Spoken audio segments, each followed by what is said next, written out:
Okay, we'll get going. Good evening, everyone. I'd like to call the public hearing to order.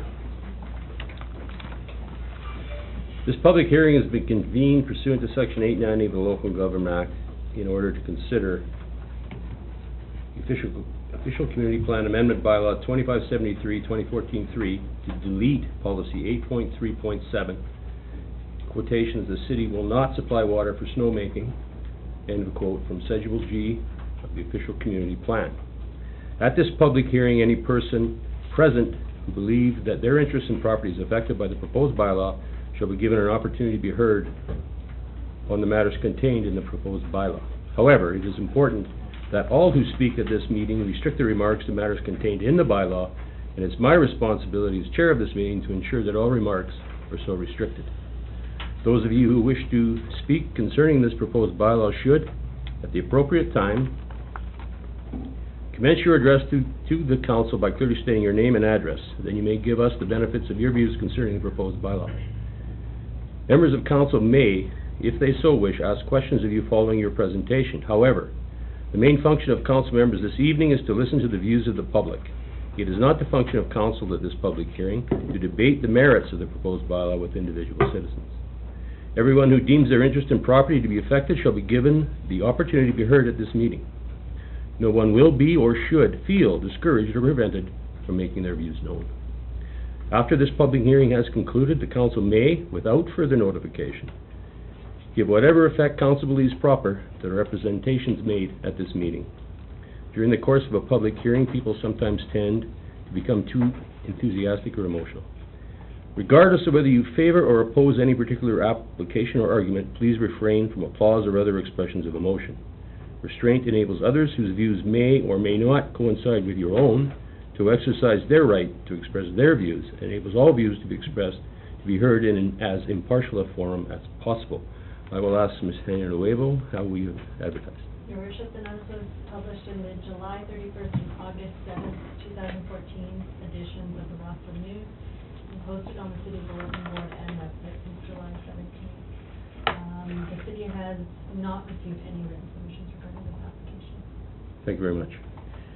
I will call for submissions. Is there anyone in the gallery that wishes to speak to this proposed bylaw? Please come forward, state your name. I live at 4465 Red Mountain Road. I know you guys have given a little bit of time to provide for public input in this matter, but I think that given the nature and the severity of what you're talking about changing in the official community plan, I think that having enabled the start of construction prior to the change of the bylaw should not have been done, in the sense that it's already taking place. The neighbors in the area are not pleased with the responses they have received from city staff in this matter, and that's my piece, but I believe you should provide more time and potentially more opportunity for feedback in this matter. Thank you, Mr. Quince. Anyone else that wishes to address council regarding this bylaw? Please come forward. Thank you. Hi, my name is John Stevens. I live at 1502 First Street, Rossland. And I guess what I would like to know, and I don't know if you're going to be able to tell me tonight, but I haven't seen anywhere in what's written here in the notice that the city of Rossland has first called on that water. Mm-hmm. I see in the bylaw that the snowmaking infrastructure will be built with the capability for it to be turned off, but there's nothing in here that says the city of Rossland can choose to tell them to shut it off. And I'd like to make sure that snowmaking should be considered optional compared to drinking water, or compared to Rossland's needs. Yeah. And I don't see that anywhere. Thank you. It's unusual, I'll just refer to that. It is in our water use agreement that the city of Rossland does have the right to turn the tap off anytime they want. Oh, well, then okay. Then we're good. Okay. Thanks for your presentation. Anyone else that wishes to address council on this matter? And for a third time, is there anyone else that wishes to address the public hearing? Yes, I came here for different public hearing, but when I listened to this, I was mentioned official community plan, because, you know, I'm very familiar with official community plan, and making snow bring more tourists, bring more people. And page 19, official community plan, call for that we need more people, that we more infrastructure, we more development. So I think that making snow, it's good for beneficial for the city. Next thing, making snow, what I believe will be during the winter time. During the winter time, we don't use the water for our grass. Now is the mid of the summer, it's very dry. I use a lot of water for my lawn. We don't have any water restriction right now. So what I'm thinking, I don't know about water restriction. So what I'm thinking, that we have a lot of water, so there'll be no problem. We use the water for making snow, which bring more people, beneficial for business. I'm member of the Chamber of Commerce, so that's good for the business. So I strong support this, and I believe that we start making the snow, especially in Christmas time. We don't have too much snow. It will be good for our children, which coming for Christmas and beaching that is not enough snow. Thank you. Thank you, Cesare. Is there anyone else that wishes to address council regarding this bylaw? I'll ask for a third time. Is there anyone else that wishes to address council on this bylaw? Seeing none, this public hearing is adjourned. Thank you very much. Next public hearing. I have to read this thing once again. Do you really? Yes, I do. Certainly. This public hearing, this new public hearing, has been convened to Section 890 of the Local Government Act in order to consider zoning amendment bylaw 2563, 2013-5 to rezone the lands formerly known as the Cook Avenue School from P1 Public and Institutional to CD6 Mixed Density Residential. At this public hearing, any person present who believes that their interest in the property is affected by the proposed bylaw shall be given an opportunity to be heard on the matters contained in the proposed bylaw. However, it is important that all who speak at this meeting restrict their remarks to matters contained in the bylaw, and it is my responsibility as chair of this meeting to ensure that all remarks are so restricted. Those of you who wish to speak concerning this proposed bylaw should, at the appropriate time, commence your address to the council by clearly stating your name and address. Then you may give us the benefit of your views concerning the proposed bylaw. Members of council may, if they so wish, ask questions of you following your presentation. However, the main function of council members this evening is to listen to the views of the public. It is not the function of council at this public hearing to debate the merits of the proposed bylaw with individual citizens. Everyone who deems their interest in property to be affected shall be given the opportunity to be heard at this meeting. No one will be or should feel discouraged or prevented from making their views known. After this public hearing has concluded, the council may, without further notice, give whatever effect council believes proper to the representations made at this hearing. During the course of a public hearing, people sometimes tend to become too enthusiastic or emotional, regardless of whether you favor or oppose any particular application or argument. Please refrain from applause or other expressions of emotion. Restraint enables others whose views may or may not coincide with your own to exercise their right to express their views, and enables all views expressed to be heard in as impartial form as possible. Ms. Año-Nuevo. Notice was published in the July 31st and August 7th editions of the Rossland News and posted on the city bulletin board and website since July 17th. The city has received one submission regarding this application. Thank you very much. Is there anyone present that wishes to speak to this bylaw? Please come forward, state your name and... My name is Cesare Ksiasek. I live on the Iron Court, 650. This is my third time doing the presentation. First was December 2011, next August 2013, and now we have 2014. So I basically don't say anything new what I said before. Everybody agree with me. If somebody disagree, please tell me that this rezoning is according to the official community plan. If call for more, bring more people to Rossland, put affordable housing, build housing for citizens, keep that citizen in the town. So basically my presentation today will be asking the question to the council, because I have few questions which I was asked before and nobody answered me. During the last meeting was two people against. These people against don't say anything new why they against, and I know that was full of people in here, but full of people here talking about broadband, asking for broadband, more for broadband, and finally our mayor said, stop, we have no time, which everybody remembered this.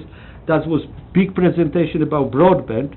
So was not these people who sit here, was not support rezoning or against rezoning. That was about broadband. So I want, clarify this. And next, my question was, because later after public hearing was discussion. And discussion was only about who was against these two people. Nobody, I repeat, nobody mentioned one word about the letter which was from Chamber of Commerce, which everybody from the council received this letter. If I'm correct or not, this is third letter, also from Chamber of Commerce, support this because it's according to official community plan, because we need affordable housing, we need to keep something to senior citizens here, and we need this. So that's my question. One, why nobody mentioned nothing about the letter support from Chamber of Commerce? My next question is, when this was proposal first time, the previous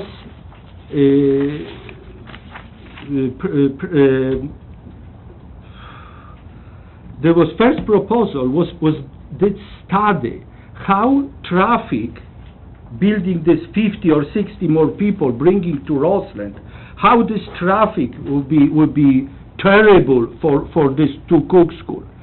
Taxpayers spent big bucks for this one. That was big bucks spent for this study. We're talking about 50, 60 people more. When was official community plan proposal, we're talking about increased population for 2,000, study was not done. Nobody did study. So why the study was done for Cook School was not done for official community plan? Official community plan called for 2,000. Cook School called for 50 people. 50 people is less, 2,000 is more. If I'm not correct, please correct me. So that's my second question. And my third question, third, fourth, and sixth question is to City Council Cathy Moore, if I can ask the question. City Council Cathy Moore reduce 20 lots. Cook School is 20 lots. Asking to reduce this lot to 16 lots. We're talking about affordable housing. If reducing for 20% make more affordable, Sorry? I'm wrong. I don't want this to get personal to council That members. is not personal. My question is, why Then we... you can ask the questions through the chair, please. Okay, side of this session. Thank you. If we reduce this from 20 lots to 16, that's increase the price, that's increase the taxes. Somebody has to pay the taxes for this 20%, for these empty lots. How this can be affordable? It's less affordable for 20%, scare these people. So my question is, why we reduce this against official community plan, against the lodging, against bring more people to Rossland, against the affordable housing? So can I get your exact question to that last? So what that is your question is exact why question? we reduce from 20 lots, which is 20 lots on the Cook School, is legally 20 lots. We reduce this to 16. Why? My question is why? Can we change this? 20%, reduce the density for 20% when on the lower Rossland, on every lot, you can build duplex without asking nobody. Because we could call for more density. That's official community plan. And Cook School, we reduce from 20 lots to 16. Make 20% smaller. You build 20% less, you pay 20% less taxes. I don't see any logic. So maybe we can change this. That's my question. So are you done with your questions? Or do That- you have that- more questions? yeah. Okay. First of all, why did anyone not read the chamber letter? I can't answer that. We have that in our information package and everyone would have read it. So I don't know why we didn't make official notice of that. We read it every day. No, this is from 20 to 16. Well, we're not gonna debate the fact, but if there was a letter from the chamber, we'd have got it in our information package. No, everybody got the letter. I understand that, and council would have read that. So that's the answer to your question. We have read that, and we would have taken that into account. The reduction to 16, this whole process has been working with the neighborhood, the city, all of that, to come up to some kind of plan that is acceptable to all, or acceptable to all as it can be. This is a very significant piece of property, and you mentioned a date of 2011 or whenever. Yes, it's taken some time, because this is a significant piece of property, and we can't blow it. We have to do it right the first time, and that's why it's taken so much time. The reduction of density to 16 was done because that fits the neighborhood. Nothing personal, no. Density bonusing also. Density bonus, all of that. And I don't know if you're speaking for or against the bylaw, I don't know. But we have put significant time and effort, as you mentioned, into this. So Because if you are for it or against it, let us know. Or if you have more questions, please proceed. I just said that reducing this increased the price for 20%, in increasing taxes for 20%, which don't make affordable housing. So this is against affordable housing in Rossland. That was my sentence. Well, That's what I said. and I appreciate your opinion, mine's different, and council's may be different, because council's the one that have proceeded with this density. Because in conclusion, we need affordable housing in Rossland, we need more people, we need housing for people, for empty nester, for old people who are sell the house and move to apartment. How we can sell these people? Listen, guys, we cannot. You have to pay 20% more. You have to pay 20% more taxes. We like you, but we just like this decision. We have to stay strong to these people, the young family, which pay you more, at least 20%, more taxes, at least 20%. When we're talking about to feed the neighborhood, a lot of housing around neighborhood got asbestos siding. Did I have to do also asbestos siding? We need something in Rossland. Something must be done. That's my conclusion, and I appreciate the time. Thank you very much. Thank you. Yeah, Councilor Dodger. Well, in the bylaw itself, says a maximum number of equivalent units permitted in the zone is 16 with a maximum number of 24. I don't want to get into debating the bylaw itself. We've been down that road 100,000 Staff times. could address That's- well. but that's- Well, that's in it the wasn't bylaws. asked, so Well, it's a I was public trying hearing. to ask. All right, anyone else that wishes to address the bylaw? It's the second time, for the third time. Is there anyone present that wishes to address this bylaw? Roy Posnikoff, Yes, Mr. Posnikoff. Thompson Avenue. I agree with city council that density is, just right, 16 is just a perfect amount for that spot. If you put in more than 16, it's just gonna be too tight, like sardines. Thank you. Thank you very much, Mr. Posnikoff. Anyone else that wishes to address council on this proposed bylaw? And one more time, is there anyone else that wishes to address council? Seeing none, this public hearing is adjourned.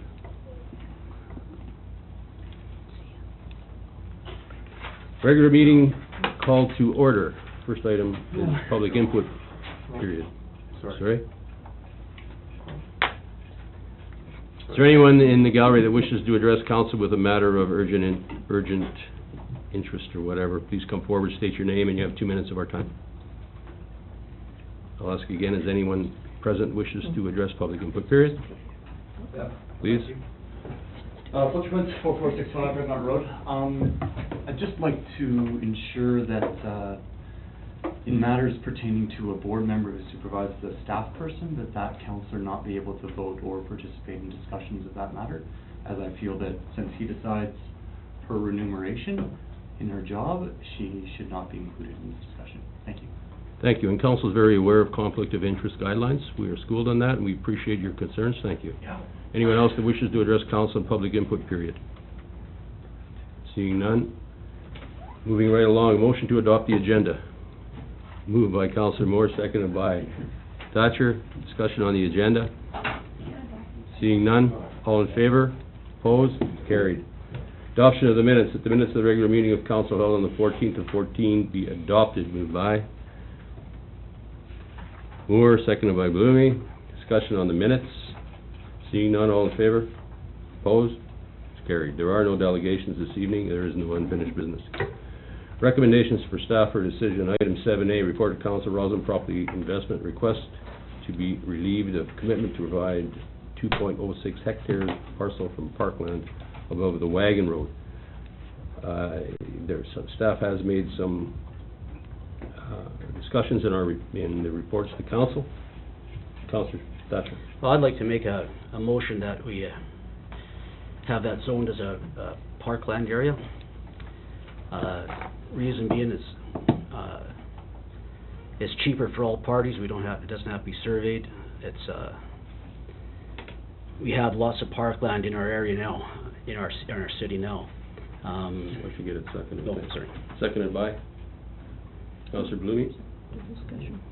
Okay, now you can carry on. Oh, sorry. Yeah, we have lots of parkland in our city presently, and we can barely afford to pay for to maintain our parks as it is. I know this is just parkland, but more or less the whole city is parkland. There's lots of trails through the golf course property. You look at the information. There's over 26 acres just in trails through the golf land property. I don't know where the 5%, how the council came with a 5%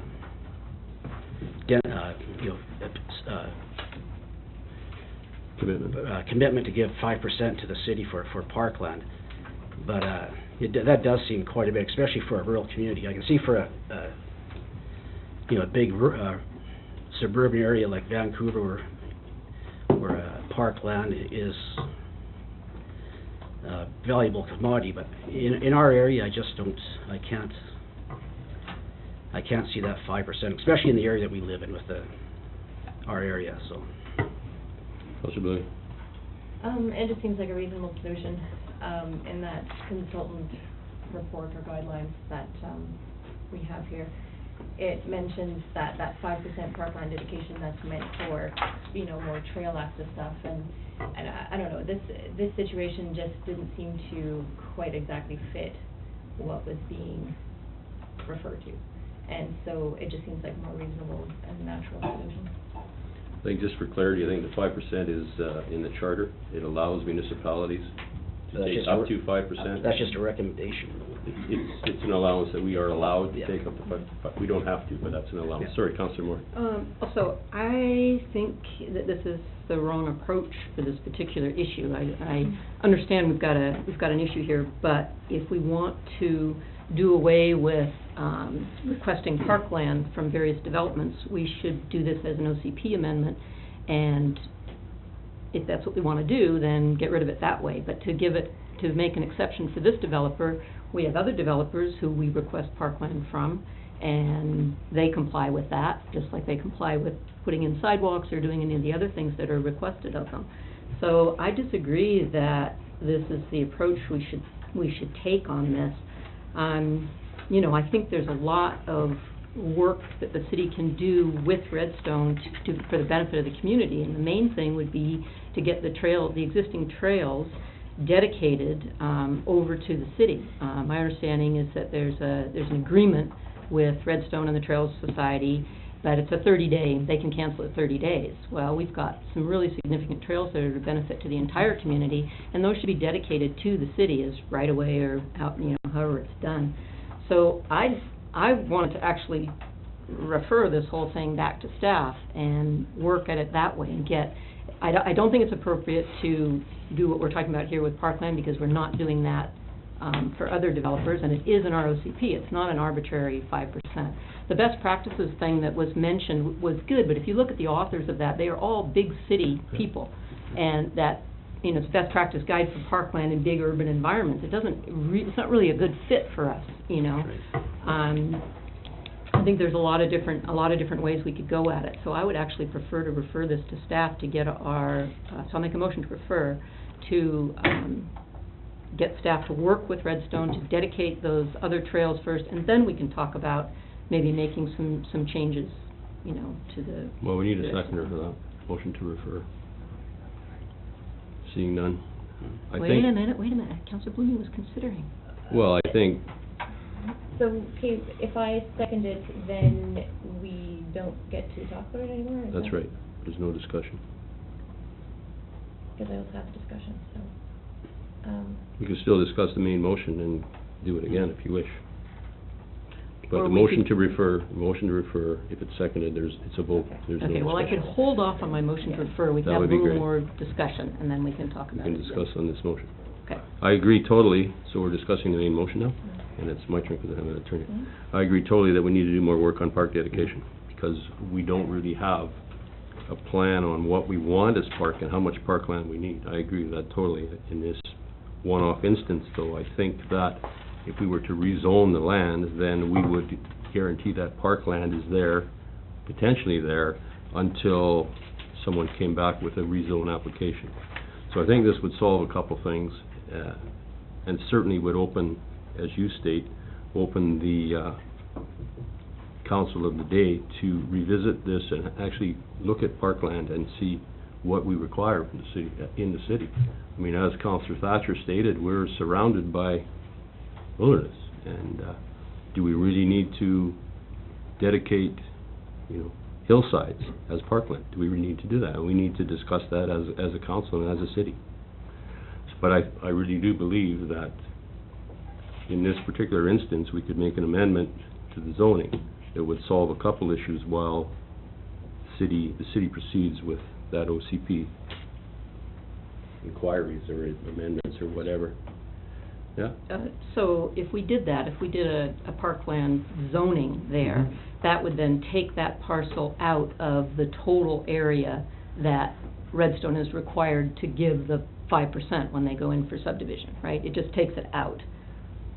Well, it's zoned parkland. Yeah, so it reduces... It would be zoned parkland. It reduces the overall... I mean, if you look at their entire 600-acre parcel, and whenever they come before us for a subdivision application, under the current rules, they're required to give us 5% Well, of something, right? up to. Up to. The Well, council may ask, right? Yeah, okay. It's a council decision. Yeah, but it's an ROCP, right? It's a council decision. Yeah. Yeah. Okay, so, but if we take that piece out, we're not impacting anything else in the area, right? They come to us for subdivision on something else, they'd Right. still be looking to do 5%. And I'm gonna ask Ms. Lightborn to clarify that question, please. In discussions with Redstone, that 219 covenant that was signed with all that parkland that was to be dedicated, it was understood that that pretty much would cover all of their parkland. Because all of the land that's dedicated with that covers a huge big parcel, which is why it's so much. And most of their subdivisions are occurring off that parcel. However, if they chose to subdivide in a completely different area away from that, you might have to look at that particular parcel and see if there's anything worth for parkland in that particular area. If there's a trail worth building there, or if there's an existing trail. So, yes and no to the answer to your question. So, yes, for the time being, that it is understood that the area in that 219 is all that the city would require at this time. Okay. For the current, For the current yes. plan. Okay, so this goes back to, you know, when you have a group of people that are, you know, negotiating with each other for things, right? We've had a number of commitments made by the Redstone group that haven't actually borne fruit, right? There was a big parkland dedication thing that happened, there was a master trails plan that happened, and with all good intentions. I'm not saying there's any ill intention, but it didn't happen.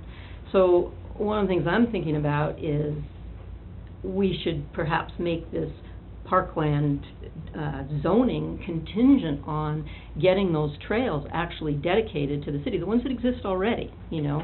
We've got the Rubberhead that hasn't been dedicated. I think the Louis Joe is in process, but, you know, there's trails that were supposed to be, I mean, they committed in their plan 27 acres of trails, 5 acres of conservation, 122 of golf, and we've got no problem with the golf, there's plenty of golf, but, you know, the other things haven't really happened. And if we, and I think in a sense, it seems to me that we've always said, oh, yes, we'll do that, we'll work with you, but then what happens is we've given out the candy, but we haven't gotten the money, right? You know, it hasn't been a equitable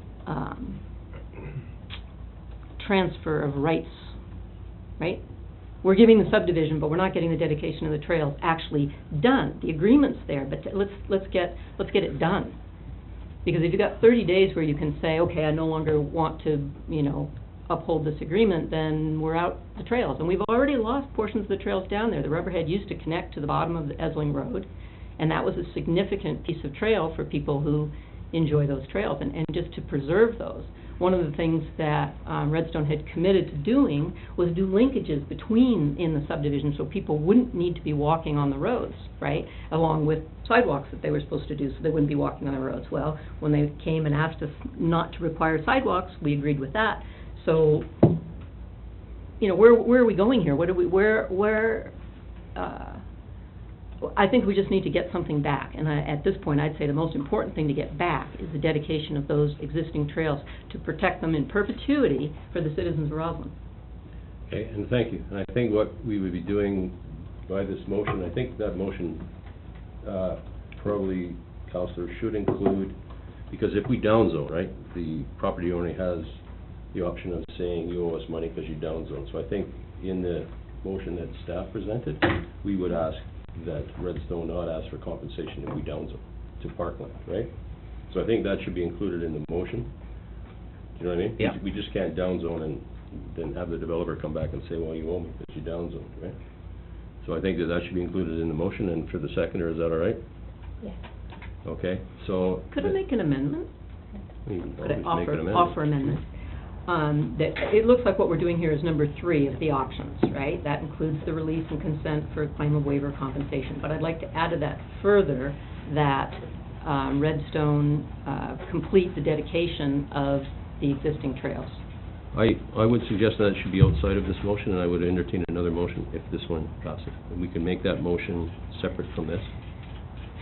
Yeah, I guess I'm trying to make them contingent on each other, because we've had the situation where with all good No, I intentions, understand the that. community has been offered a lot of benefit, and we haven't actually, you know, gotten it legally. I'm not saying we haven't gotten it, we have the benefit, we for have sure. the trail, but, We have the benefit, for sure, yes. yeah, Yeah. but there's no guarantee. But I would like, if you wouldn't mind, I'd like to make that Okay. separate motion. That's separate motion. Okay, so I don't really like the idea of amending the OCP if we can possibly avoid it. And it just seems to me like, you know, the intent of the OCP is somewhat different from what would be happening here anyway. You know, this isn't, I don't know, this is really just an inaccessible piece of land, more or less, you know, the way that it's set up right now anyway. So rezoning it does seem like a less affecting kind of way of doing this. And, you know, I'm not opposed to maybe getting a report from, you know, staff assessing that as well as Councillor Moore's option. But, you know, I do feel confident enough in this that I also could make a decision on it. What we're talking about with respect to the dedication of the other paths and whatnot, that it just feels like a different topic. You know, right now, it's like this specifically is what we're dealing with. And although I realize there are other things that we could deal with and should deal with, I don't know that I would rather just stay focused on this one element and carry forward. I agree. So we can then vote on this, the main motion, or on the motion, all in favor? Wait, I have a question. How did this arise? Did I think it's in the staff report. No, but did Redstone staff come report. to staff and ask for relief on that because we asked them for the survey that had the portion that the city hasn't paid for the survey already? Okay, So to do this, zoning amendment, then, would now the city take on the obligation of paying for the survey, or would Redstone pay for the survey? It would not require a survey. Okay, how, Because of, its lines on a map, it doesn't require a legal survey to oh, rezone. okay, So there is not significant cost. Yes, Yes, please, thank you. The 219 covenant would be amended to remove that requirement to dedicate that particular portion of land we're talking about. okay, So therefore, they would have answered all the other portions that they had already dedicated. So the 219 covenant would essentially disappear. So then the approving officer could sign a subdivision. So the zoning is kind of a separate, it is a way to perhaps solve the problem for council, to still have that land remain as parkland, as a rubber boa habitat, without having it surveyed. okay. But it also doesn't impact Redstone's obligation to give parkland dedication No, it doesn't. on No. something else? No, and I think that would come secondary, that your Okay. other discussion. Okay. I think there should definitely be a discussion on that Okay. through council. So I'm gonna call the question on the motion. All in favor? Opposed? Motion's carried. So now, Councilor Moore, if you would, Okay. like to make a motion, I suggest that, we can't really do it without some input from staff, right? Yeah. So if you could make that motion, I'd appreciate that. Okay, let's see. So I will make a motion that staff give us a report on what it would take to get actual legal title to the existing trails that are there. I think some of them are already there, but anyway, yeah. Well, the ones, because I don't know what are and what aren't, I right? know I know some there's are. some things in process, but to guarantee those trails for perpetuity for the community. We got some kind of motion out of that, Ms. Sandra Nuevo? Resolved that staff provides a report to, We got it. Yeah, we got it. Staff report what it would take, the legal steps required to ensure that the trails in the Redstone area are city-owned. City-owned, does that Yeah, that's reflect good. what you're on? Yeah, that's... Okay, good, a seconder? Thank you. Further discussion? I mean, I think I've pretty much said what I Yeah. wanted to say about it. Yeah. I just think that's a really important community asset, and we need to, the intention is there, let's just make it legal, because Agreed. things change. Councilor Louie, anything to add? No, I don't. Okay, on that, Do we have a second? Yeah. yes, seconded by Thatcher. On that motion, all in favor? Opposed, the motion carried. Thank you very much. Moving right along to the hot topic of the week, council remuneration. Let me grab it.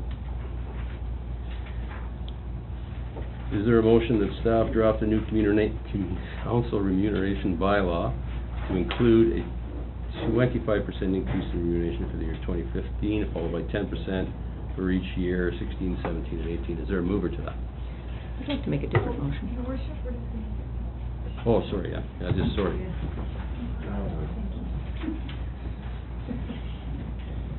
Why we were going along so well without it. We won't tell them that. No, don't tell 'em.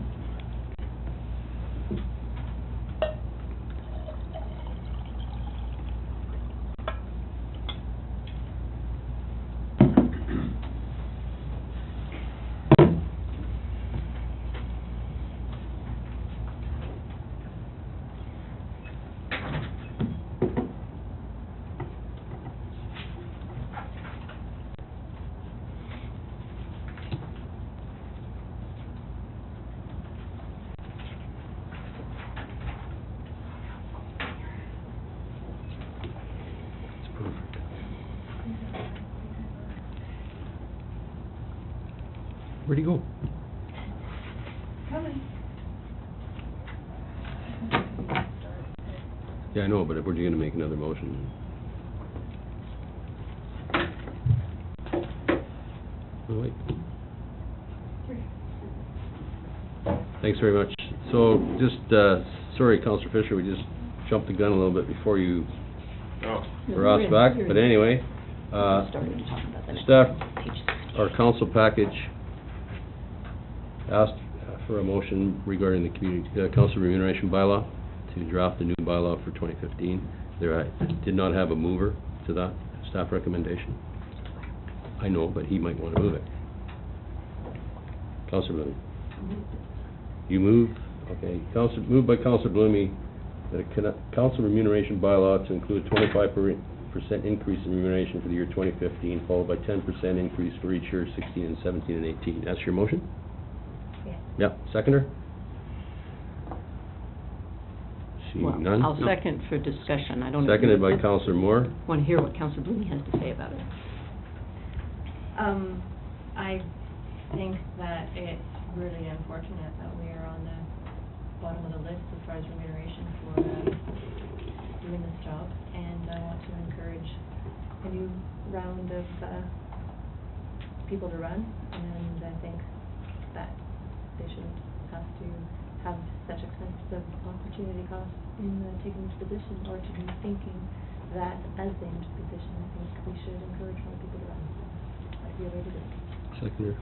Okay, I agree with Councillor Blumey that it is unfortunate that we're at the bottom of the heap, and I think it's really important to get more people to run. And some of the discussion that I've heard is that there are a lot of people that do contract work, and if they could maybe drop a contract that they had because they could make enough as a councillor to take the place of that, we might get some other, interesting people to work. But I don't support, and I will vote against this actual motion, because I think raising it by 25% and then increasing it 10% a year for 3 years kind of sets the precedent of a 10% raise every year. And my other motion would be option 2, which would be to, Can we just do deal with that. this So that's the point, is because I think it just sets an unrealistic expectation. And things kind of get lost as we go forward. I'm just going to see if there's anyone else that wishes. Councillor, that's your first time at them. Thank you. Well, I don't know anybody that actually runs to make money. It's too bad we're at the bottom of the heap, but, I say, who runs for the money? If they want to run for city council for the money, it's not a very well-paying job, but I don't think that's a reason people should be running. And being, we're near the end of our term here, I don't think it should be up to this council to increase the remuneration for the next council. It should come forward at the next council. So. Thank you. Councillor Fisher, you want to say anything on that? Or let me go first? Yeah, go ahead. Yeah, I agree somewhat that anyone that's running for this position for the money is doing it for totally the wrong reason. This is a public service job, without a doubt. If you are in love with your community and support your community and want to volunteer for your community, this is the place to do it. And it's a total volunteer thing. And to say that if we increase remuneration, we will increase the people that run, I very much disagree with that. I really believe that what you need to start with is the commitment to the city, and I don't believe remuneration is an enticement, or should be an enticement for anyone. Councillor Fisher. Yeah, I really don't actually notice the money that we make. I mean, so raising it by 25% doesn't really matter to me one way or the other. I mean, I'd vote against this motion. I mean, if the council wants to have a one-time increase, we probably could do that at some amount. 25%, I mean, it affects the budget by what is that, $100 each, something like that, a month.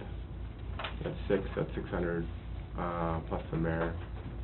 So what does it work out to exactly? Well, it's a quarter of 600 and a quarter of, well, roughly 900 for me, so a quarter of that is what, 2 something? Did you get it? But it isn't a whole lot of money. I agree with that. No, I'm just looking at the year in terms of an annual cost to the city. I mean, maybe go a 10% increase in 2015 and leave it at that, and then leave it up to the next council to make a decision on it. I don't think it's kicking the can down the road either. It'd be interesting to see what kind of people came out of the woodwork if they knew that they would could vote themselves in a big pay increase. I mean, so I'll be voting against the motion. Thank you, Councilor Moore. Okay, a couple things. I was totally against raising our pay, because for the same reasons that have been discussed, right? It's a public service, we do this, it's community, all of that stuff. But there are people who would like to dedicate their time to this, but because they do have other jobs, the only way they could do it is if they could drop some of the other contracts that they're doing in order to be able to afford to run. Not that they're going to make money, right? Just that they're going to not lose money, right? There's people that have a lot of different contracts like that. I also disagree that it should be kicked to the next council to make the decision. We're in the perfect position to make the decision because anyone who isn't running wouldn't benefit from it anyway, so it's not necessarily personal, right? So I think in that regard, it's better. The fact that we are so low compared to all other municipalities, we should be, I thought the proposal to make it average what other communities with our population makes sense, right? You make it average, so we just brought up, there hasn't been a change since 1998 or whenever it was, and then have it go to CPI after that, but just bring it to average and then go. So we're not in a hole, right? I mean, it's unfortunate, you hear people say, well, the only people who run for council are old, retired people who can afford it. Of course, that doesn't apply to us, but some of us, but it kind of does too, right? So, that was just my thinking on it, and my thinking changed listening to people in the community talk who had expressed an interest but said, if I could drop another contract and make this, then I could do it, but otherwise I can't because I have to, work 3 jobs, three contracts, whatever, so. Councilor Bloomie? I am absolutely certain that nobody takes this job because of the money. I'm so certain. It's, ultimately it costs money when you factor in opportunity costs because there's no job out there right now that pays, less than $10 an hour, yeah. So, that's just a non-issue. Even raising it 25% isn't going to solve that problem. However, the fact that we're lying flat on the bottom of the heap here, and that's unfair to ourselves. It's unfair to our colleagues coming in the next round. We're in a good position to do this right now because we're not seen as doing it selfishly, although 25% of $125 a week is not selfish anyway. But I think it's, in all fairness, we should set this up properly for the next round of council and in perpetuity. I mean, it is written specifically 2016, 2017, and 2018. And, these are numbers and dates that are written in black and white. I don't believe it's at all setting up a precedent of, a 10% increase every year. It's written in black and white that it stops at 2018. So, anyway, I don't see why we wouldn't do this. It is, in all fairness, I believe, something that we should do. Councilor Fisher? So I guess the other question then is, who determines that the midpoint is the point that we want to be at? I mean, if we're looking at it logically, and if the argument so far are that it would encourage more people, then the argument would further go that you would want to be at the top of the heap so you could get the very best people. So I don't think that argument flies. I don't think the midpoint is a target at all. I think if we get to the bottom, we'll be we're the most prudent city council in the province of British Columbia. Realistically. So, no, I'm still not going to vote for this motion. The 10% a year thing to get to the midpoint, that's arbitrary. I don't think that's a decent argument in any way, so. I think, if I can just speak to it once again, I think that if it's the money that would make people run for office, then I suggest people who are looking to run for office look at the regional district, where you can get double the remuneration here at council. And I can tell you that I'm sure that there will not be a lot of people lining up for Area B or Area A regional directors because the compensation is double. And I can also say that if you're a regional chair, you make $40,000 a year. And I don't see a whole bunch of people lining up for the regional district. So to say, in my opinion, to say that this will encourage people to run, to me I don't think that it will. Councilor Moore. Okay, well, I am repeating what I heard, which was, there were some people who were interested in running if the pay was a little bit higher, not a lot. No one thinks you're gonna make a career out of this and earn a wage that's gonna pay your mortgage. We all know that. But I have to say, I'm coming around to Councillor Bloomy's, point of view of the 25% and then 10% for 3. I don't know that that would even get us to the average, right? It's still under that, so it's, you know, and you're right, pay to the top, and I don't think anyone would accuse us of being the most prudent council, regardless of what we're paid somehow, but, anyway, I actually will support Councillor Bloomy at this point. Okay, is there any further discussion on the motion? Because I don't know, we can stay here all night, I guess, if you want. No? Okay, I'm gonna call the question on the motion, which will be read right now. Sorry, I'm pinned you. Draft a new council remuneration bylaw to include a 25% increase in remuneration for the year 2015, followed by a 10% increase for each year in 2016, 17, and 18. On that motion, all in favor? Opposed? Motion is defeated. I certainly think, though, it may be incumbent on the next council if they wish. But I don't, anyway, we've dealt with that.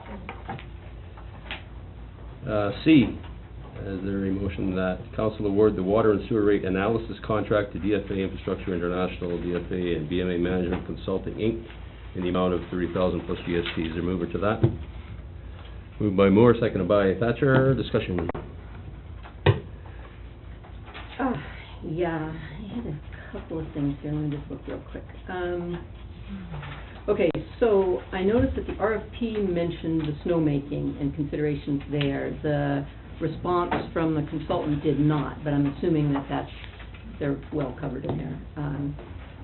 And then I had a question about when do we think we're going to know about the provincial infrastructure planning grant? Is there a announcement? We just applied for that, didn't we? Yeah, but is there an announcement period, or is that a continual intake? We're really hoping it'll be less than 2 weeks. Oh, okay, great. And then the other real concern I had was that in the RFP, it talked about the city's estimate for growth, and it referred to the OCP. And, you know, the OCP has had those overly optimistic projections, and that worries me, right? Because we've gotten into trouble elsewhere by using those projections, and I'm just hoping that in the conversation that staff has with the consultant, we're looking at that a little more realistically, Yep. right? Okay. And council will also have the opportunity to consult with the consultant. Yeah, good, I saw that too. Okay, and then in their point 2.7, it mentions financing options for development-related projects, and I'm assuming they're talking about DCCs, which we don't have, but I would just like to have them cover that so we further our education, right? Because they said they were going to talk to staff about it, but it sounded like maybe they wouldn't go forward with it somehow, so. And then just their idea of setting up, or staff's idea, I guess, of setting up the citizen task force seems like a really good one. And I'm just wondering the timing on that, because it's going to get started right away, right? Go ahead. Your worship, once we've gone through tonight, Yeah. we can award it, then we can start the discussion Yeah. with the DFA, but until we award the contract. Yeah, no, I understand that, but Yeah. we're talking, right? And then my last thing was just they talked about the 3 meetings that they're going to come out and actually present at, but it sounds like the one at the end might be superfluous, so I'm hoping the contract can be flexible enough that if we decide we don't need them to come out from Ontario, we can cancel that part. Well, we're awarding a Your contract. worship, under our initial conversations with DFA and BMA, they are very flexible. Okay, that's great. Yeah, they look great. Okay, is there any further discussion on awarding the contract? Seeing none on the, is there? No? No. Seeing, go ahead. Yeah, sorry. Okay, so I just want to make sure that I understood this, is that when you say that they're, oh, sorry, through you just asked. No, go ahead. When you say that they're reasonable, you mean, I mean, we have this list of activity description and, you know, task stuff, to the point that they would be willing to amend their, like, not the fee schedule in what they charge for it, but just meaning the number of tasks on that list, for example. Ms. Butler. Yeah. Okay. Okay, anything further on that? To award the contract? Okay, on the motion, all in favor? Opposed, motion is carried.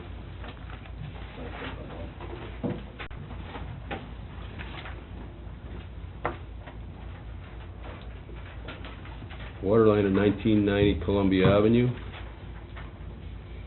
So we can look here.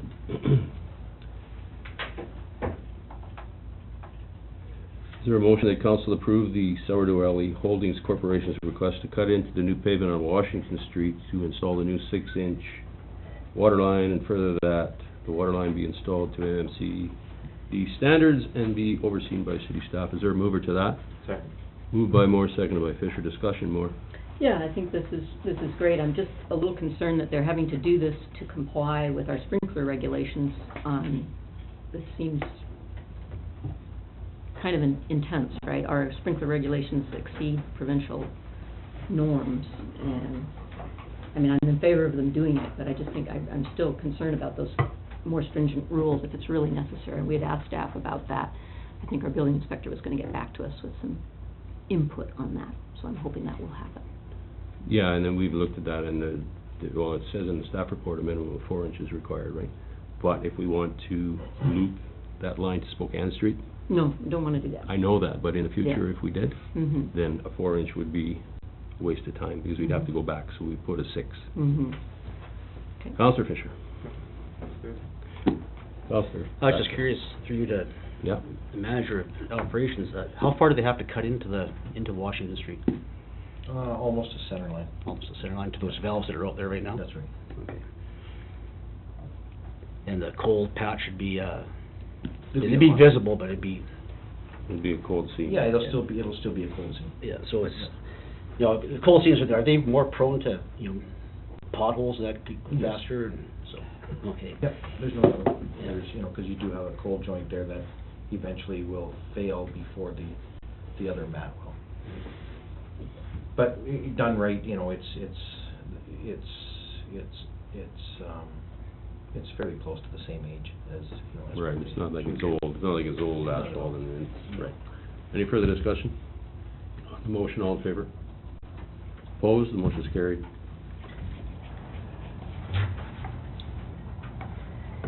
Spokane and Plywood capital projects. Is there a motion that council directs staff to postpone Spokane Street capital project until 15, and that $82,225, including 15% contingency, be allocated to replace the Pinewood water line in 2014? Moved by Fisher, seconded by Thatcher. Discussion, councilor? So we've done preliminary estimates already, that's obviously why, or is that just coming from Public Works, that number? The numbers, they are coming from Public Works. The water line was scheduled to be replaced, but we did have a failure, a month ago, 3 weeks ago? Yeah. So that indicates that we should move quicker on that project. Does that answer your question? Yeah, and we're doing that in-house or contracting it, or? In-house. Yeah, okay. Counselor? My only question is if we were doing it in-house too, so. Okay, anything further? Counselor? Yeah, I've got a couple of questions. So we're going to do just the water line, and then the rest of the project would be the sewer and the road, and the stormwater would all be tendered in February. Is that right? Or would we do the whole thing in-house? I would do the rest of it in-house. Do the rest? Okay, Yeah. do it all in-house. Okay. I mean, of course, we can do either way. It's just with the numbers that we're seeing out there right now, the unit rates that we're getting, I believe we can stay under that, well under that. Okay. And that's the same with the 83,000, that's unit rates. I believe we'll stay under that. Okay, that's great. What's the extra cost by doing it this way? Because now we're doing it we're digging up twice. I know you're not resurfacing, but... No, yeah, not a lot. If I said 10%, yeah, on the cost of the 80,000, that would probably be a fair estimate. Okay. And then I noticed in our original infrastructure renewal plan, it was over this year's plan, those projects there in Pinewoods were a 3 and 4 priority, and now they've moved up to a 2 and 3. Mhm. So you feel like because we've had this, what was it, 16 breaks since 2010? Is that right? In the Pinewood area, but just in this one location, we've had, I believe it was 4 breaks Okay. on the water main, not just service breaks. We've had 16 main and service line breaks, but in this certain area, in this particular area, it's been the water main. Okay. Okay. And then, do we know what the amount of damage that we're looking at in the lab? Okay. just got a letter from the insurer the other It's day. insurance. Okay, answer. yeah, I'm just curious how big a deal it was. And then the last thing, we were talking about transferring the 83,000 from the Spokane Street project to the Pinewood, and then in the spring, then we transfer back from the Pinewood project, because we've done it in 2004, to the Spokane project, right? Well, yeah, we Money really will haven't just- budgeted money for 2015 for Pinewood yet, though. Right. Right, that's just in the 5-year plan. Right. Okay, well, yeah. I like the 5-year plan. I think it shows commitment. Okay, that's it. Thank you. Anything further? Is Yeah. it a PRV upstream of that that's given some hell to that line, or? There's 2 PRVs upstream, so there's one here at City Hall, and there's one just above Pinewood that both feeds that area. And I put data loggers on the hydrants down in Pinewood last week, and also I did it a year ago after seeing these other breaks. Yeah. And seeing if there's any spikes in the pressure, and it's not indicating any. So there's no hammer, there's? No, I was worried about the cemetery, because the cemetery service line comes off of very close to the area, and I was worried that as their solenoids are on and off, that it was possibly sending spikes, but it's not indicating any. Okay. Anything further? On the motion, all in favor? Opposed? Motion's carried.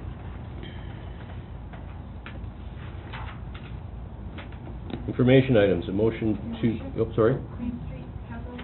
Did I miss Queen that? Street wall. Oh, missed the wall. Is there a motion that council allocates 60 grand from the 14 budget to complete the engineering drawings for Queen Street Wall capital project in order to tender the project in February 2015? There's a mover to that. Moved by Fisher, seconded by Thatcher. Discussion, Fisher.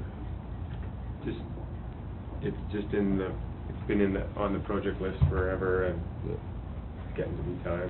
That's it. That's my only question. Well, and what we're seeing is what I've read, especially from Spokane Street, is we need to be prepared in the early spring for tenders in order to take advantage of, better rates and more competitive bids.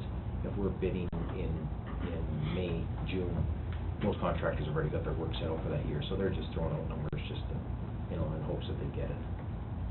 So I'd like to spend the money now, get the proper drawings and get out to tender in early spring. So. Councillor Thatcher. Well, so you look at that wall, it is starting looking pretty shabby, and it could be a big liability for the city, so I think it has to be done sooner than later, so the extra 60 grand for the engineering I think it's a good thing. Well, we need to do it anyway, right? Councillor Moore. Yeah, I was having a little sticker shock with the 60,000. Is that a realistic number for that one wall? Or? That was from one engineering firm that I got that estimate from, but I'm gonna wait till we finish our RFP. Okay. And then whoever we select, then we'll be getting prices from them. Okay, good. So we don't know that that's... It's a budget number. No. Hopefully it'll be lower. No, yeah. Okay, thank you. Okay, anything further on that? On the motion, all in favor? Opposed, motion's carried. Can I go to information items now? A motion to receive the information items and act on the recommendations within, subject to further discussion. Is there a mover to that first, please? Mover to receive and act. Councillor Moore. Councillor Fisher seconded it. Councillor Moore, items, please. A, G, I, N, O. No. Councillor Fisher. 5. I got A-G-I-M-O, is that right? N. M and N? No, N. N, sorry. Councillor? Throw one at me if one comes up, Councillor. O-Q. O-N-Q. No, well done. Okay, let's start with A. Okay, so this was the compass that talking about the province moving forward with changes to the building code, making a universal code that all municipalities have to follow. And I'm just really curious about what staff's response is to this, because we have some codes that vary from the provincial, and I just am concerned, if we have concerns about that, there's a person we're supposed to contact at UBCM, and so I just want to make sure that we don't miss that opportunity to contact them if we need to. That's it. Okay, and so we'll just throw it out there. If staff has any concerns, then we get it. Excuse me? If staff has any concerns with the code, the new code, then we can get them and take the appropriate action. Yep, that'd be great. Okay, anything further on A? G, Councillor Moore. G, okay, well, first of all, this is a question to our mayor to see if anything is, I have a bunch of questions on this, and I'm just curious if you have an update on anything that's happened at the regional district about this particular piece. I'm not sure, I think I informed all of council that I had this deferred to budget discussions Oh, okay. at the regional district. Oh, So okay. we have some time to, Oh, I make didn't know some that. presentations. So nothing is happening until budget discussions, which at the regional district will start happening, I would think, in October. Okay. And I had sent you a bunch of comments on it. Did you get those? Yeah. Is your email working? Okay, that's good, 'cause I didn't hear back. Okay, then I will save my questions on that for another time. There just seem to be a lot of really extravagant expenses that they're proposing in that Well, I think the report. operating cost for the regional fire service, if all the recommendations are accepted, would be increase the operating cost by $1 million a year. Yeah, and we're By $1 already, million a year. and we're already extremely Anyway. high compared to others. Okay, that's all. So that was G. Anything else That on was G? G, no. Aye. The only thing that was the Tourism Rossland newsletter, and I don't know if everyone's looked at all of those videos that Tourism Rossland has been putting out, but they are really, really great. They really show the community off, and I think they're doing great work. That was just a comment I wanted to make. Thank you. Further on I. N for Nancy. Okay, that was the Sustainability Commission recommendations for carbon neutrality, and I just want, if council, if we approve it, yes. Do we not have N? No, we only had It said N. yeah. I just wanted to make sure that those recommendations get added to the staff task list, the quarterly report that we see, that they're kind of outliers there coming in from Well, I that think what would recommendation. happen, Counselor, is we approve the recommendations, and those recommendations will go to staff, and staff will come back with a report, because Yep. there are some issues that Okay, that's great. are money issues. That's correct. Anything further on N? Nope. O. That was me too. I appreciate that the, comments that I made about the snowmaking agreement were addressed. I really appreciate that. And I had one thing that I forgot, and that was in the water supply, 2.2. It talks about, commercially reasonable efforts to ensure sufficient water, supply of raw water available. And I don't understand what commercially reasonable efforts are. I understand reasonable efforts, but commercially reasonable efforts? What does that mean? What will we do exactly? It means that it's not residential, it's actual commercial, so if, the way we would look at it is residential is more important than commercial, right? That comes first. Okay. So if we have water, we'll do everything we can for the commercial portion of it to satisfy, but it comes after residential. Wow. Residential is always first. Okay, that is not a reading I got from that section at all. I don't know if anyone else did, but, okay. Okay, well, it makes sense. That's my only comment. So anything further on O? Counselor? Okay, so this is a pinning thing. I apologize, I have but, we have, I mean, throughout this discussion, basically it started out that it was Red Mountain Racers, and now it's RMR Acquisition Corp. And so throughout the document, it's still documented as, you know, because of the first page, it's, you know, we're told that RMR means RMR Acquisition Corp. But,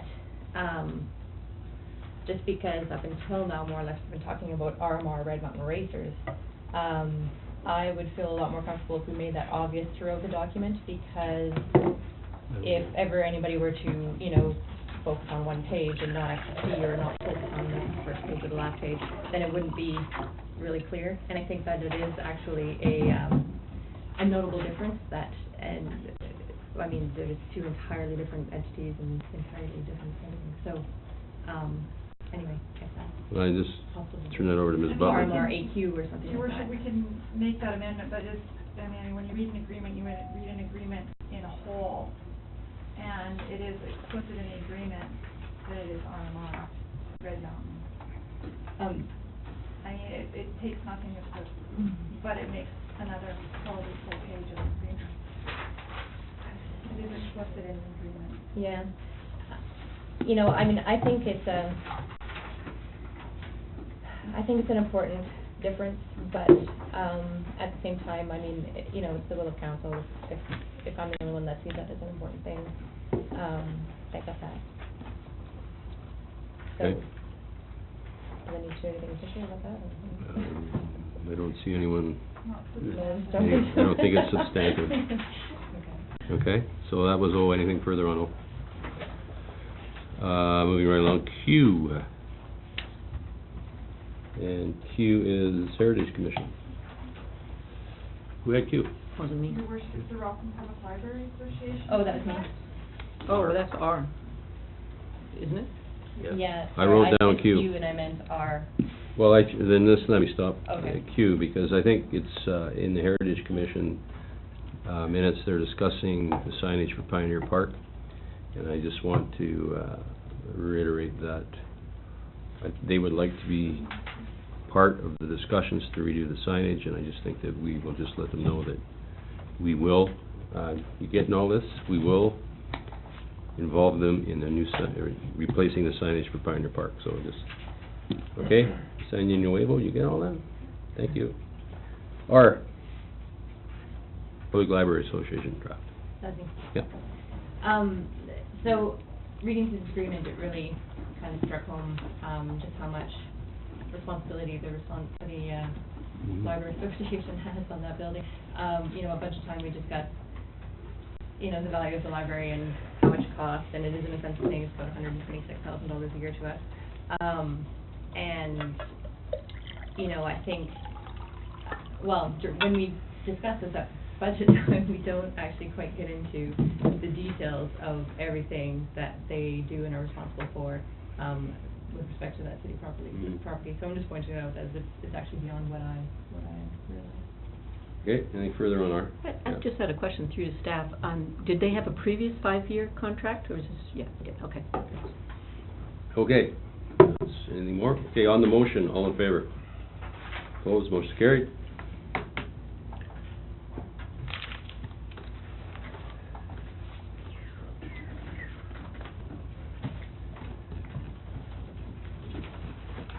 Bylaws, request for council decision, the OCP amendment. Snowmaking. Is there a motion that council give third reading to bylaw 2573, official community plan amendment bylaw, subject to the conditions addressed to staff in the report? Is there a mover to that? Moved by Fisher, seconded by Blumey. Discussion, Fisher? No, obviously, I mean, Tazari might have said it kind of best. I mean, this will bring more events to the community, more bed stays, obviously taking into account the residential use of water having a priority, and I think that Red Mountain's already acknowledged that in a number of different ways. I think this is a great win for the town, and it's actually a pretty decent use of excess water that's going over the spillway, especially in a cool climate like this, when we're using it at a cool time. It doesn't do anything environmentally.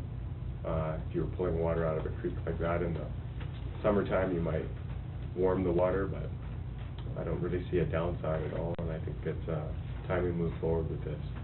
Councilor Blumey. Thank you. Further? On the motion, all in favor? Opposed, the motion is carried. Is there a motion that council adopt bylaw 2573, OCP amendment bylaw, subject to the conditions addressed in the staff report? Same bylaw. Moved by Blumey, seconded No. I'm going to, as I've done every time that this We're topic adopting. has come up. We're just adopting the bylaw. Yeah, but. It's not Cook. It's not cooked. We're adopting snowmaking. Oh. You relax. She's ready, though. We'll help you, yeah. I'm ready. Okay, so this is on the adoption of the snowmaking, 2573. Moved by Which is Fish, no, we didn't. We were adopting the bylaw. We have third reading.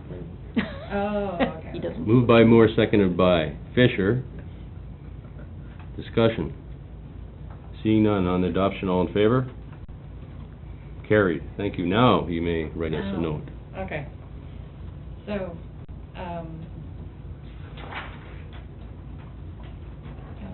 long day on here.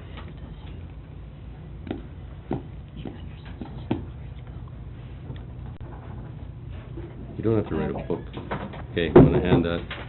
So Councilor Blooming is asking you to excuse us for, As I have done every time. as you have done every time. I agree totally. Thank you very much.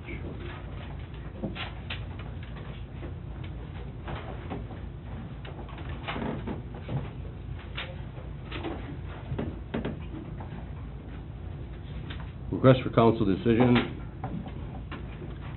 Old Cook Avenue School site, I smile because on a couple of the reports I saw the E again. And not right here, but the reason we had to go through that E thing is because somebody probably made a mistake and put an E in a report, and the E stayed there for 20 years, right? Anyway, I digress. Is there a motion that council give third reading to bylaw 2563 zoning amendment bylaw subject to the conditions addressed in the staff report? That's the Old Cook Avenue site. Moved by Thatcher, seconded by Moore. Discussion. Thatcher. Staff has been working on this for a long time now. I still think it's a good area for a project like this. Say it's been 2 years now. I think it's time to move on. I'm positive the proponent wants to move on. There was a lot of comments from neighbors at the last public input, so, and I think a lot of issues have been taken care of, so I think it's time to move on. Councillor Moore. Nothing. Thank you, Councillor Fisher. Well, I do have a comment about density in Rossland. Rossland has no density. None. And the very fact that we live in the mountain village of this pristine little spot, I think gives people a sense that we don't have to be like the rest of the world and have a smaller footprint. We've tried density in a number of different ways. We tried to go higher, and it never works because whichever community that we try to put it in, it doesn't work. And it's really, I think,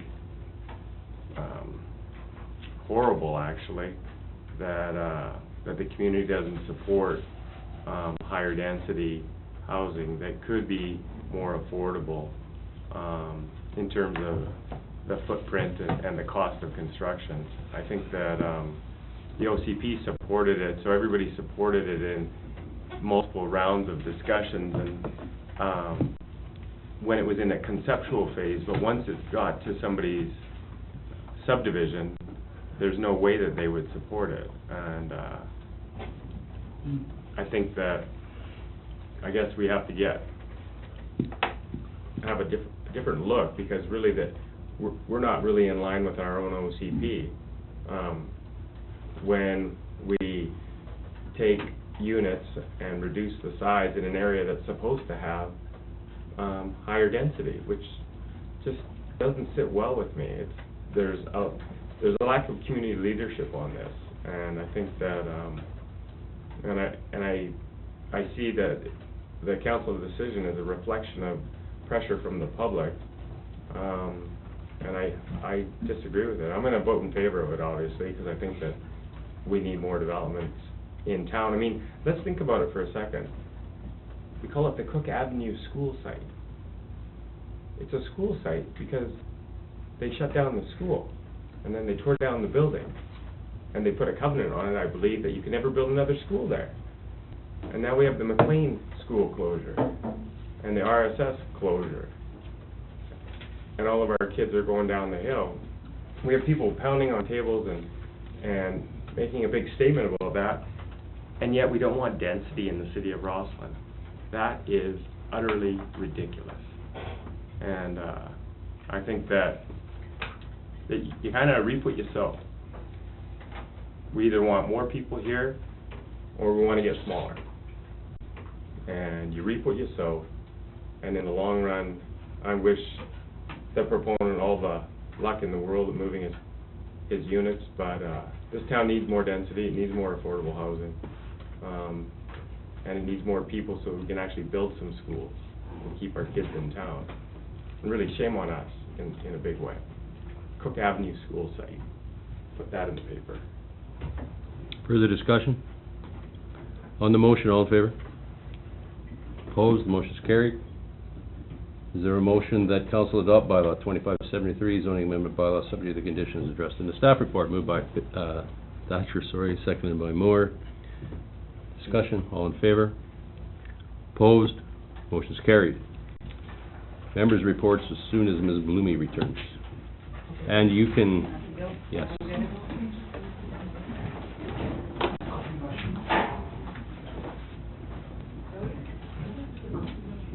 Cleared out fast.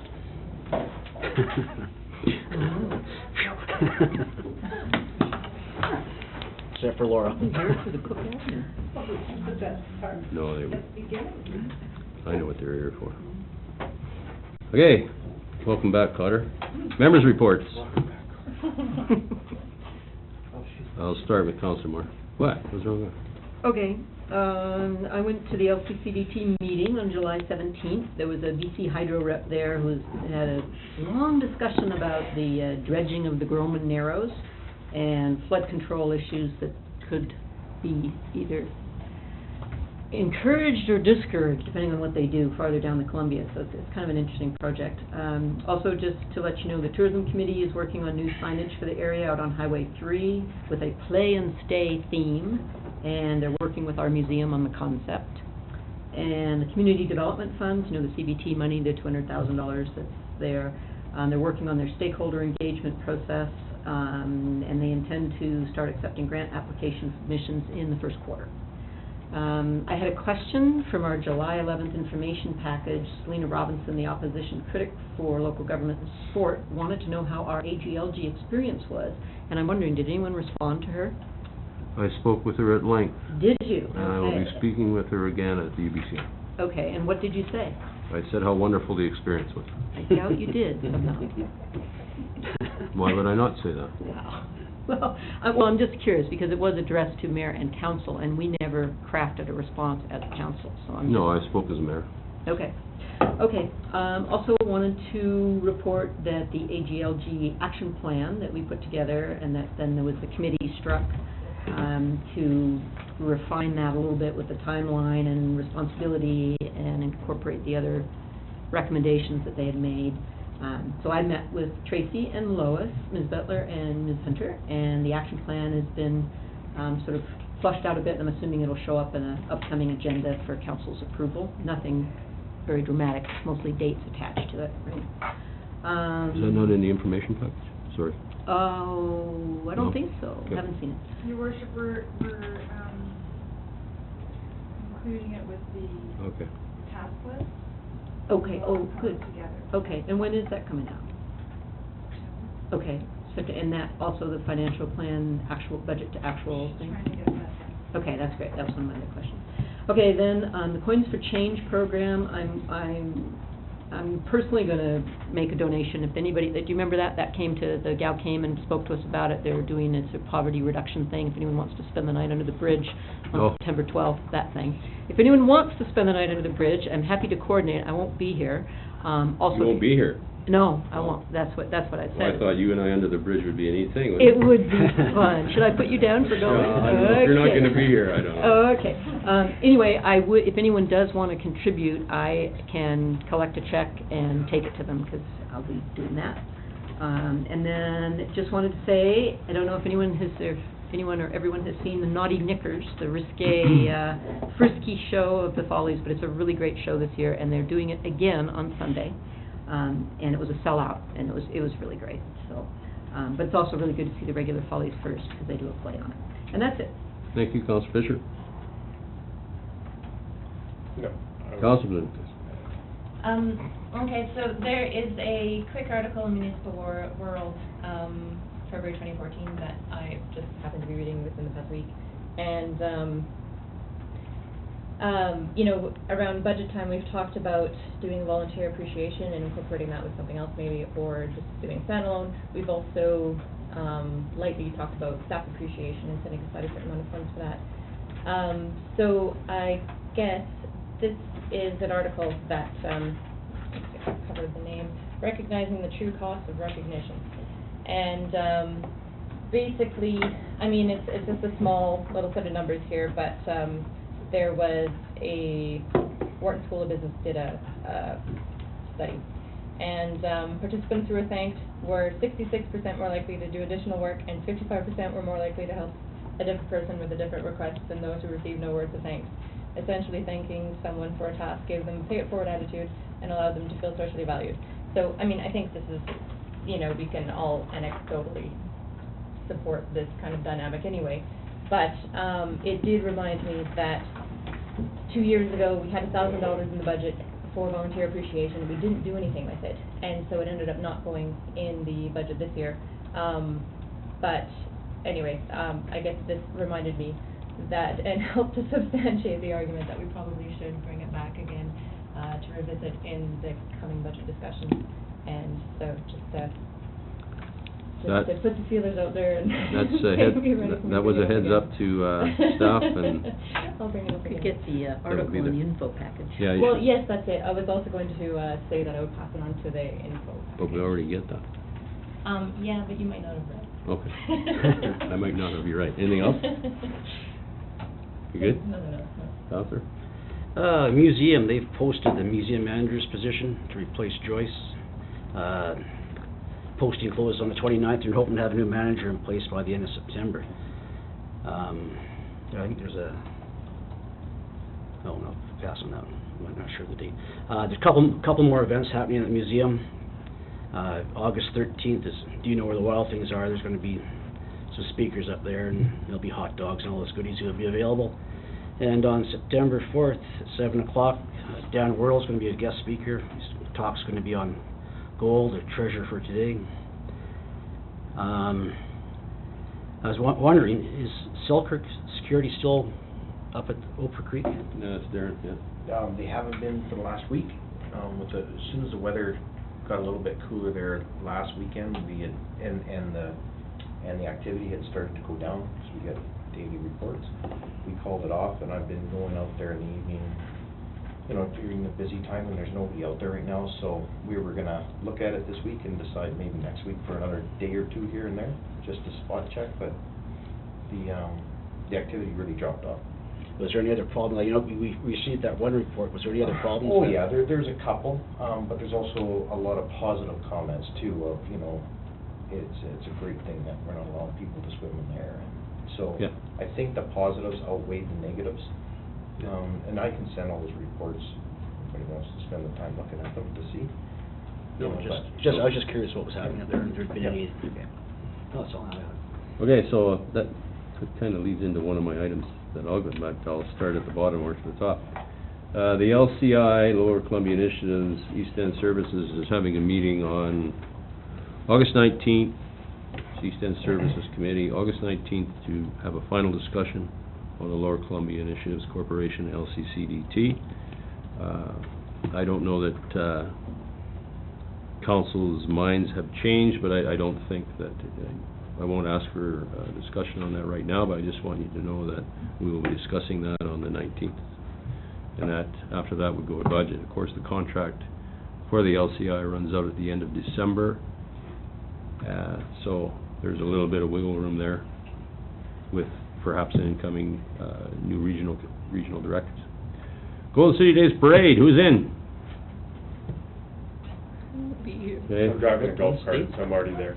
Are you there? Yeah. Okay. What's the date again? 6th? 7th? I don't know, Saturday. Around there. Anyway, Yeah. if you can get the truck running, that'd be great, and I might have a little bit of a surprise for everybody. You're going to be by yourself, maybe? Oh, sorry. Well, you leave for every Golden City Days. I don't know why you do that. I know. It's your Well, city. I know. The city you I don't love. leave forever. I've been for more than I Anyway. have been. So anyway, the parade, Darren, you get that rolling, and we'll, Yep. more to come. Warfield Hall, I went to the, reopening of the Warfield Hall. It's a nice facility. They put in a very large commercial kitchen, very large, and moved washrooms upstairs, and it was pretty good to see some of my old paisanos down there. Big one that I went to is the Castlegar Millennium Project, the pond project. If you haven't been to Castlegar to see this project, it's absolutely unbelievable. They have a huge park with 3 swimming ponds on the edge of the river, surrounded by beaches. They're called ponds because they don't need lifeguards. They don't need chlorinated water. They aren't using river water. What they do is they have a well right on site, a huge well, that pumps water into the ponds, and that water exits to the river. So they're swimming in well water. It doesn't require chlorination, doesn't require lifeguards, doesn't require anything like that. Huge. It was 1.6 million. It's on the bottom of 5th Street, around the river, if you want to go down there, and it's absolutely remarkable what they did. So I encourage anyone to, Was it busy? huge, packed, unbelievable. I think it'd take a huge load off Nancy Green Lake, Mm-hmm. because, you know, for kids, like, there's 3 different, depths of pond. One is for little kids, then one's for next size up, and then one's for adults and up depths. And they're probably, each pond is probably the size, well, way larger than the pond at 16, 17, Mhm. way larger than that in the golf course. So anyway, it was very neat to go up there and see all the good work that, federal monies of 500,000 and Columbia Basin Trust monies and went into this. It's great. So I'll pass that on. So that's all I have to say for now. I now would like a motion that the remainder of the meeting of August 11, 14 be closed to the public pursuant to Section 91E, acquisition, deposition, and expropriation of land or improvement of the community charter. Moved by Moore, seconded by Thatcher. Discussion, all in favor? Opposed, the motion is carried. We are going in camera. Thank you very much, everyone. Moore.